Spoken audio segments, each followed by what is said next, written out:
Sir ये तो बहुत समझदार है।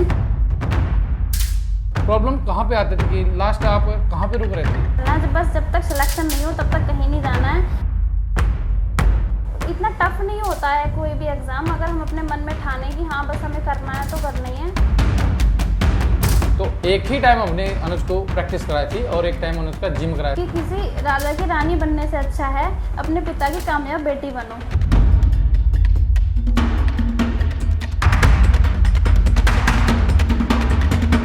स्वागत आपका सिंह डिफेंस एकेडमी काशीपुर में।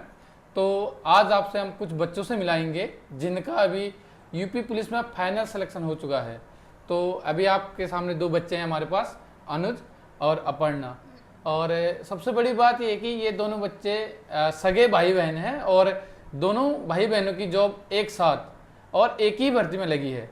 तो अभी कुछ बच्चों से हम आपसे कुछ क्वेश्चन पूछेंगे कि उन्होंने कैसे तैयारी करी और कहाँ से उन्होंने फिजिकल तैयारी, क्या क्या उन्हें प्रॉब्लम आई और कहाँ से आप उनसे जान सकते हैं कि आपने कैसे तैयारी करनी है। तो पहले हम अनुज से बात करते हैं। तो अनुज, एक बार आप कहाँ के रहने वाले हो, अपने बारे में बता दीजिए। सर मैं यूपी का ही हूँ, यूपी से रामपुर में रहता हूँ।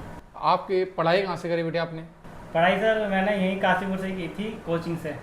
अच्छा, और आपने अभी कॉलेज लाइफ में क्या चल रहा है? अभी कॉलेज कर रहे हैं या कंप्लीट है? कॉलेज अभी चल रहा है, अभी बीएससी चल रही है, फाइनल ईयर है बीएससी का। अभी एज क्या है?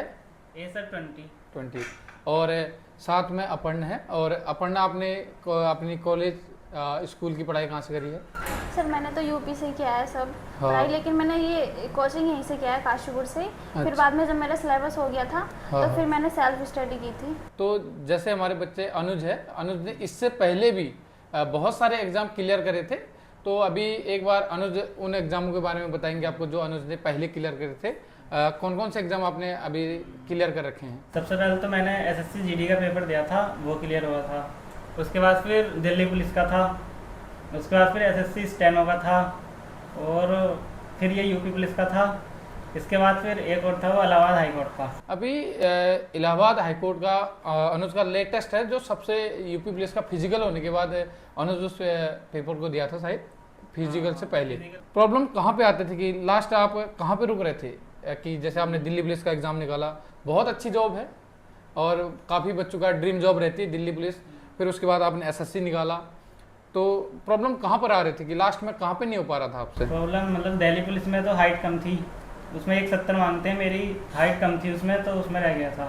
उसमें एसएससी जीडी में भी हाइट कम थी, तो उसमें रह गया था फाइनल। तो जब आप बार बार हाइट में आउट हो रहे थे उस समय, तो कहीं ना कहीं से लोगों को आता है ना कि आप क्यों तैयारी कर रहे हो, या उस समय वो चीज़ें आपने कैसे लोगों से समझाया कि हाँ, और अपने आप को कैसे मोटिवेट किया उस टाइम? उस टाइम मतलब ऐसा लगता है कि हमारा सिलेक्शन हो पाएगा या नहीं, लेकिन अपने आप को मोटिवेट रखना है और तैयारी करते रहना है। हाँ, और साथ में हम अपर्णा से पूछेंगे कि जबकि दोनों भाई बहन एक साथ ही सेम जॉब की तैयारी कर रहे थे, तो अपने को मोटिवेट करने के साथ साथ छोटे भाई का भी पूरा ध्यान रखना है, जैसे खाना पीना, फिर कोचिंग जाना, कोचिंग से फिर घर आना, तो बहुत सारी प्रॉब्लम जो लड़कियों को फेस करनी पड़ती है।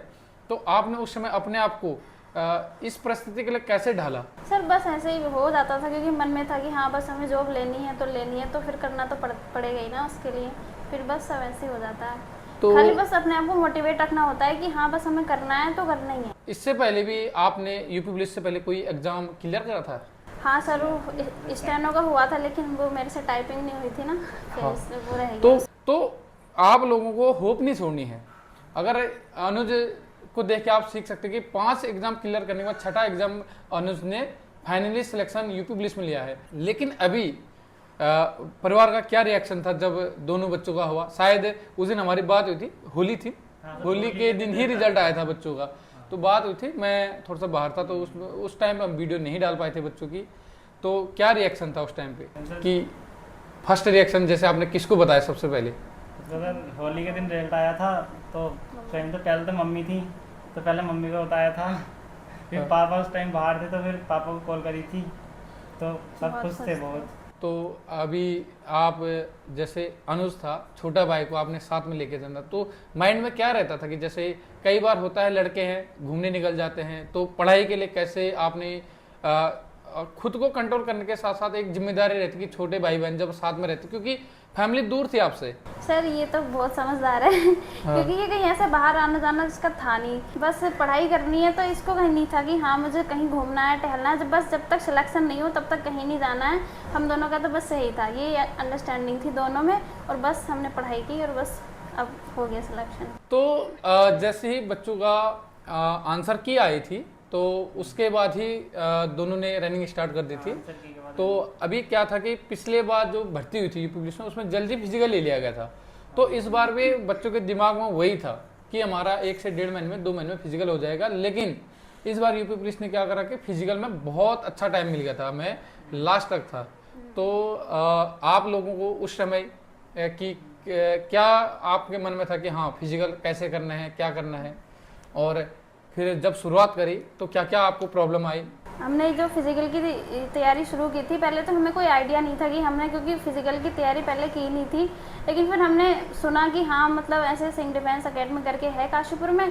फिर हम वहाँ पे गए सर के पास, तो सर ने बहुत अच्छे से तैयारी कराई। हमारा पूरा सुबह हम जाते थे 6 बजे, 2 घंटे का हमारा होता था वर्कआउट, बढ़िया तरीके से होता था। फिर शाम को आते थे हम 4 या 4:30 के आसपास, फिर वहाँ 1.5 घंटे का हमारा रहता था। तो हमारी तैयारी बिल्कुल प्रॉपर अच्छे से हो गई। अगर हम सर के पास नहीं आते तो हमारी तैयारी ऐसी नहीं हो पाती, क्योंकि वहाँ तो ऐसे रहता है कि रोड रनिंग अगर हम करते हैं तो वो पैर में दर्द वगैरह करती है, तो इस वजह से फिर वहाँ ग्राउंड है यहाँ पे सर के पास, तो हमने वहीं तैयारी की और हमारा हो। रिटर्न का तो ये था कि हमने सेल्फ स्टडी की थी, क्योंकि हमारा सिलेबस तो हो गया था। फिर हमने सोचा कि सेल्फ ही करना सही है, क्योंकि सिलेबस हो गया था, तो इसलिए हमने सेल्फ की, बस उसी से हो गया हमारा। तो अपर्णा का बीच में पाँव में दिक्कत हो गई थी, सिन पेन, तो उस टाइम भी बच्चों को मोटिवेट करना सबसे बड़ी बात है कि हाँ जो दर्द होगा मसल डेवलप करने में टाइम लगता है। तो अभी अनुज था, अनुज की तो टाइमिंग जल्दी ही पहले ही कवर हो गई थी। टाइम तो 1-1.5 महीने बाद आ गई थी। हाँ, लेकिन हम तो पहले सोच रहे थे जल्दी होगा फिजिकल। हाँ, लेकिन बाद में और टाइम। फिर उसके बाद जब सेकंड फेज में जब हमारा फिजिकल गया तो जब दोबारा पेन तुम्हारे भी उठा था, दोबारा पेन हो गया था। तो फिर उस टाइम पे क्योंकि और हम चेस्ट को तो लेके ही नहीं चल रहे थे उस टाइम पे, क्योंकि दिमाग में था कि हाँ फिटी है। तो उससे बाद हमने जैसे डेट हमारे कन्फर्म हुई थी उसके बाद ही हमारा अनुज का हमने चेस्ट का मेजरमेंट किया था, क्योंकि कई बार ऐसा होता है कि हाँ नॉर्मल है हो जाएगा, तो एकदम ही डाउन हो गई थी चेस्ट। तो अब बच्चों को खान पान का बहुत ध्यान रखना पड़ता है। तो लास्ट के टाइम पे जो हमारा शेड्यूल चला था आपके लिए फिजिकल में, जब चेस्ट का था, तो एक ही टाइम हमने अनुज को प्रैक्टिस कराई थी और एक टाइम अनुज का जिम कराया था। उसके साथ साथ आपको सप्लीमेंट जो प्रोटीन होता है, आप सोचोगे कि हाँ मैं चने खाऊंगा और मेरी छाती बन जाएगी, तो वो चीज़ें 1 महीने में पॉसिबल नहीं है। तो बाकी ओवरऑल आपका जैसे फाइनल सिलेक्शन हो चुका है अभी, तो अभी आप जो बच्चे तैयारी कर रहे हैं इस साल नेक्स्ट ईयर में, अभी आपको पता है एकेडमी में भी नए बैच प्रारंभ है, उन्होंने कैसे अपनी तैयारी करनी चाहिए? तो सबसे पहले तो आपको रिटर्न के लिए आना पड़ेगा। रिटर्न के लिए आप सर के पास आ सकते हैं। यहाँ सर सब बैच स्टार्ट कर रहे हैं, जैसे आने वाली यूपी पुलिस की वैकेंसी हैं और दिल्ली पुलिस की हैं, उसके लिए आप आ सकते हैं। और फिजिकल के लिए तो सर हैं ही। और क्या आपको गलतियाँ नहीं करनी है, और सबसे बड़ी बात है कि रेगुलरिटी कैसे अपर्णा ने रखी और कैसे आप रेगुलर रह सकते हैं पढ़ाई और फिजिकल के लिए? सर पहला तो ये है कि रेगुलर रहना बहुत ज़रूरी है। हमारा सिलेबस हो जाए उसके बाद हमें रेगुलर अपना रिवीजन करते रहना है, पढ़ाई डेली करनी है। और फिर ये होता है लड़कियों को तो काम भी होते हैं घर के थोड़े बहुत, लेकिन उसके साथ भी अगर हम सोचें, हमने मन में ठान लें और अपने आप पे भरोसा रखें तो सब कुछ हो जाता है। तो बस यही है कि मॉक टेस्ट लगाइए और बाकी भरोसा रखिए। इतना टफ नहीं होता है कोई भी एग्ज़ाम, अगर हम अपने मन में ठाने कि हाँ बस हमें करना है तो करना ही है, बाकी सब हो जाता है। बस अपनी पढ़ाई पे ध्यान दीजिए और बस हो जाएगा। अभी आप बच्चों से जो भी आपके मन में है, जो नए बच्चे तैयारी कर रहे हैं, उनके लिए कुछ कहना चाहोगे तो आप बोल सकते हैं बेटा। बस अब मैं लड़कियों से यही बोलना चाहूँगी, जो भी गर्ल्स तैयारी कर रही हैं, कि किसी राजा की रानी बनने से अच्छा है अपने पिता की कामयाब बेटी बनो। ठीक है, मैं लास्ट में यही कहना चाहूँगा कि इस संघर्ष में टूट जाने का मन तो बहुत करता है, लेकिन मेरी कामयाबी का इंतजार मेरे माता पिता कर रहे थे। तो जैसे कि आपने आज देखा कि हमारे पास जो बच्चे हैं जो सेलेक्ट हो चुके हैं, जिनके पास आज वर्दी है, आज ये बच्चे किसी पे डिपेंड नहीं है। आज ये इनका जो डिसीजन होगा अब आने वाले लाइफ में ये खुद का रहेगा। अगर कहीं जाना है, कुछ भी लेना है, तो आज ये बच्चे किसी पे भी डिपेंड नहीं है, इनकी अपनी सैलरी होगी। और अगर आप लोगों को अनुज और अपर्णा की तरह एक वर्दी पानी है और अपना भविष्य अच्छा करना है तो आप जुड़ सकते हैं सिंह डिफेंस एकेडमी काशीपुर में। आप दिए गए नंबर पर आप कांटेक्ट करिए। और अधिक जानकारी के लिए तो आपको पता है कि हमारा व्हाट्सअप नंबर आपके पास ऑलरेडी पहले से जो बच्चे हमसे जुड़े हैं आप लोगों के पास पहले से है। जय हिंद।